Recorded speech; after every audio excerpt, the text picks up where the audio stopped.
Hello, everybody. What is up? Welcome back to another episode of Learning About American History with Mr. Gilbert.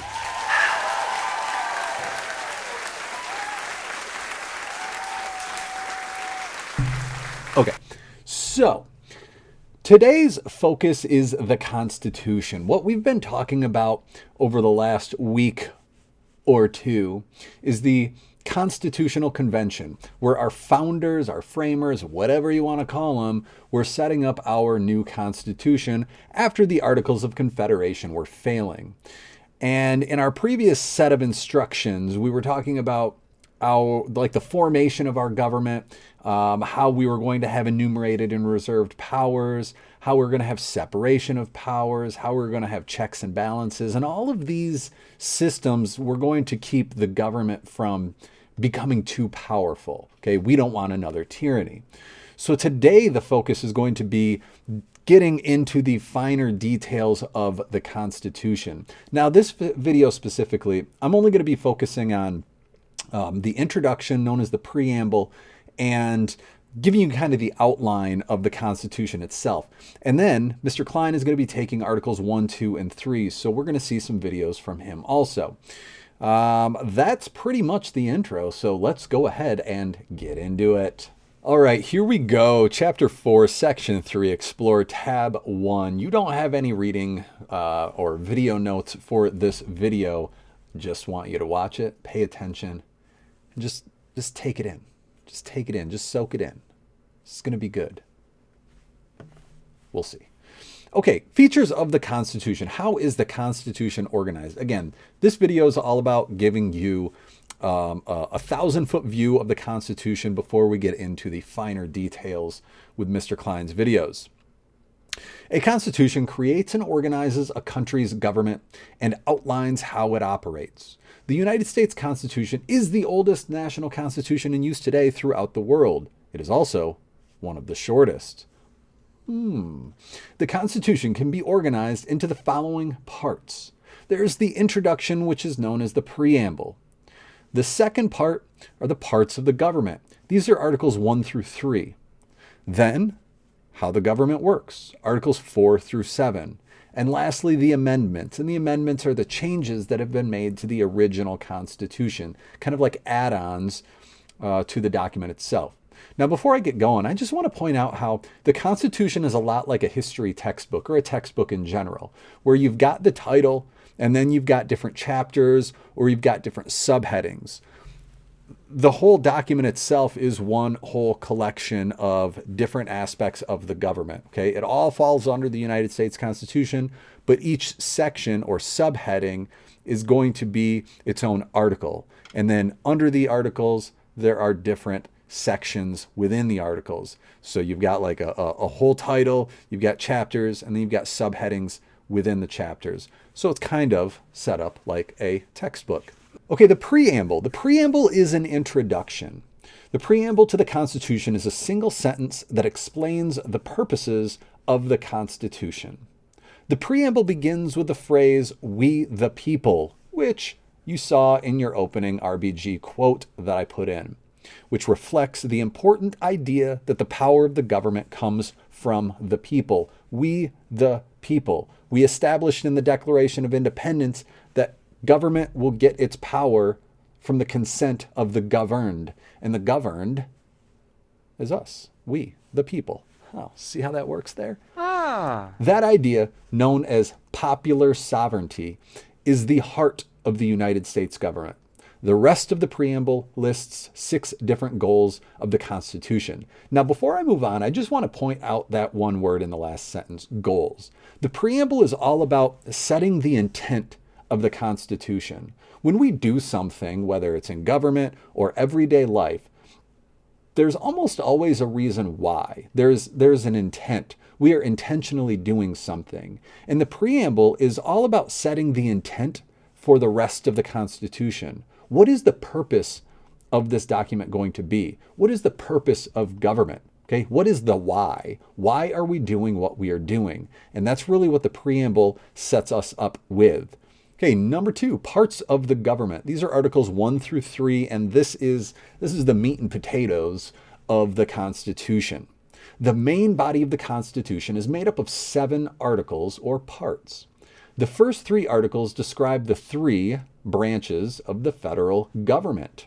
A federal government is the central authority in a system formed by the union of bodies or groups, that being the states. Article 1 describes the legislative branch. The legislative branch has legislative power, the power to make laws. To legislate means to make laws. Article 2 describes the executive branch. The executive branch has executive power, the power to carry out and enforce laws, the president. Article 3 describes the judicial branch. The judicial branch has judicial power, which is the power to apply and interpret the laws. If a law is made and it's in a little bit of a gray area regarding the Constitution, you better believe that it's going to make its way to the Supreme Court, and they are going to determine, is this law constitutional? Articles 1 through 3 describe the powers of each branch. They also provide details about how each branch carries out its duties, and how people are chosen for each branch. They are the 3 longest articles in the Constitution. Okay, number 3, how the government works, Articles 4 through 7. The next 4 articles of the Constitution describe other aspects of how the federal government works, such as how the federal government relates to the state governments. States' rights, states' powers. Article 4 describes relations among the states and steps for creating new states. Important in our infancy as a country, how are we going to create new states? Article 5 describes the process of amending or changing the Constitution, because the framers of the Constitution knew that the country's needs would change over time. Interesting there that Article 5 focuses on the fact that we as a country are going to need to evolve. This goes back to the whole idea of societies changing over time. Okay, our founders knew that life in the 1700s was far different than life in the 1500s. Systems, people, governments change and evolve over time. And Article 5 focuses on the fact that we as a nation are going to change. So we need to make sure that this document can change with the people. Article 6 explains how public debts will be paid and also establishes the important principle that the Constitution and other federal laws are the supreme law of the land. This is known as the Supremacy Clause. Basically means that if it's in the Constitution, that's the law. If the Supreme Court says something is or is not constitutional, we have to listen. We have to abide by that. It can change over time, but it is the supreme law of the land. And Article 7 describes the process for ratifying or approving the Constitution. At the time the Constitution was to be ratified, Article 7 called for only 9 of the original 13 states to ratify the document. However, by May of 1790, all 13 of them approved the new Constitution. That whole 9 out of 13 number should sound familiar in terms of the Articles of Confederation. Okay, and last but not least is Article 5 amendments. There's a whole section on amendments because, again, I just took a minute to talk about how the founders understood the country was going to change. Techbook decides it should have its own section. So let's read it. The framers recognized the need to establish a system of government designed to last far into the future and to deal with events that they themselves could not anticipate. As a result, they created a process in which the Constitution could be changed or amended if necessary. The Constitution has been amended 27 times in history. Whoa. Outlined in Article 5 of the Constitution, the amendment process has 2 different steps: proposing an amendment and ratifying the amendment. Remember, to ratify means to approve. Amendments can be formally proposed by Congress with 2/3 of the votes in both the House of Representatives and the Senate. They can also be proposed by a national convention called for by 2/3 of all state legislatures, currently 34 states. All 27 amendments to the Constitution have been proposed by Congress. that's weird. We can't get 27 states to agree on something. Who would have thunk it? Once amendments have been proposed, they are ratified or accepted.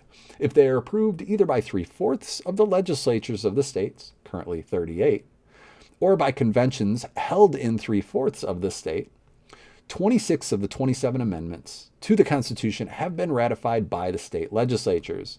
Only the 21st Amendment was ratified by a convention.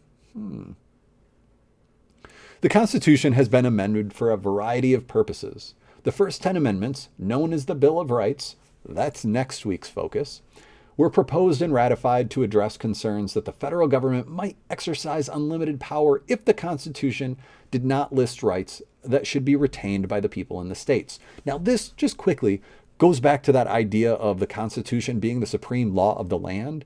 We'll get further into the Bill of Rights next week, but the founders understood that this was going to be the supreme law of the land, and anything in it was going to be followed by its citizens.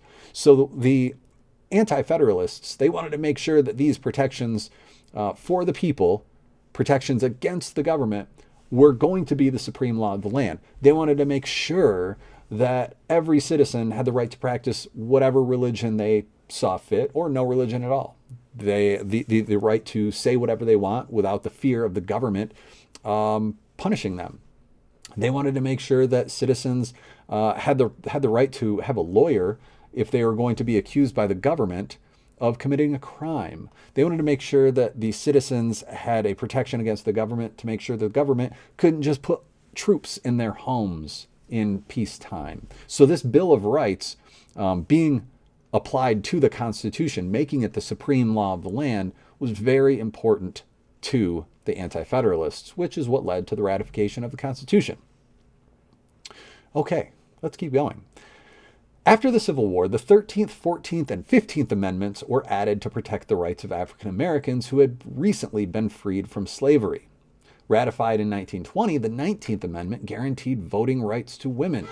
Other amendments, such as the 20th, 22nd, and 25th, have clarified matters such as the length of the president's term in office and the procedures for replacing a president who resigns or dies in office. Only a single amendment, the 18th, which prohibited alcoholic beverages, also known as prohibition, has been repealed. That amendment was overturned by another, the 21st Amendment. Okay, that is it. That's your overview, a look at the 4 parts of the Constitution, the preamble, the parts of the government, how the government works, and a good section on what an amendment is and how it changes the Constitution. So with that being said, thank you so much for watching. You guys are free to move on to your next video.